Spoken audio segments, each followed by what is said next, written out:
Design Reunion is part of the celebration of Habitat's 50th birthday. What we've done is invite 6 designers who've worked with Habitat in the past, each to design a product. What we wanted was to make a collection of products that will have longevity and that will sit in the range comfortably and for a long time.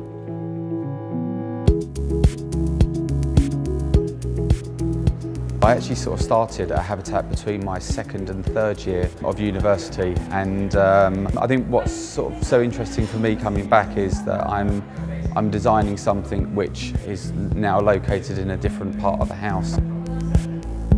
Smithfields is like an area of London which has sort of got great historical value. It was just sort of interesting to sort of see how like a modern lifestyle can sort of work within a historical setting.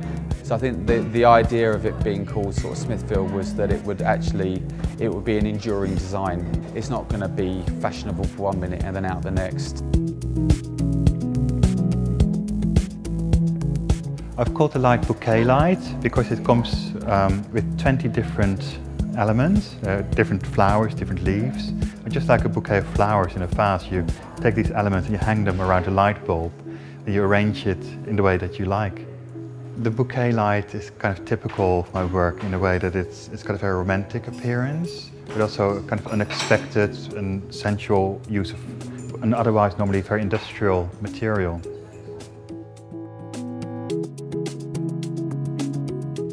It's called 50 Leaves for the 50 years, and it sort of came from the idea of the 50 years and the calendar, the leaves of a calendar, and then it turned into the leaves of a tree. And my work is a sort of, or myself, or maybe all designers, are a funny mix of flights of fancy and down-to-earthness, and I think 50 Leaves pretty well sums that up. They float, they're fancy, and they're down to earth as well. They're nature, they're passing, they're organic, they're decorative. It seemed the obvious answer.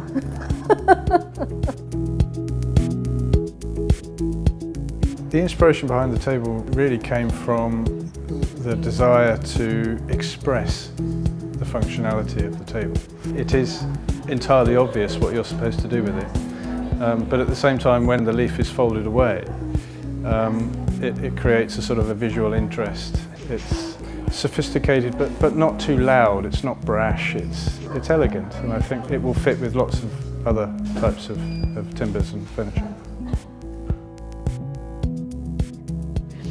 This has been a great project to be involved with. It feels like a bit of a homecoming to be working with Habitat again. It's been really exciting to be able to consider new material opportunities. The title for the piece is kind of a little bit of a pun really, the idea of having a crystal chandelier, but the fact that the inspiration is taken from the natural structures of crystals. I think what I like most about the design is the refraction of the light, and I think within natural crystals anyway you have this faceting aspect and it distorts the light, and within the light itself you've got all these intricate patterns and reflective and refractive surfaces. When I'm designing something, my favorite way is always looking at the functionality. In this design, I looked at the functionality around the headboard, and I provided a slightly tilted angle on the headboard. It made it easy to lean against. I wanted to express some kind of sculpture quality within the functionality.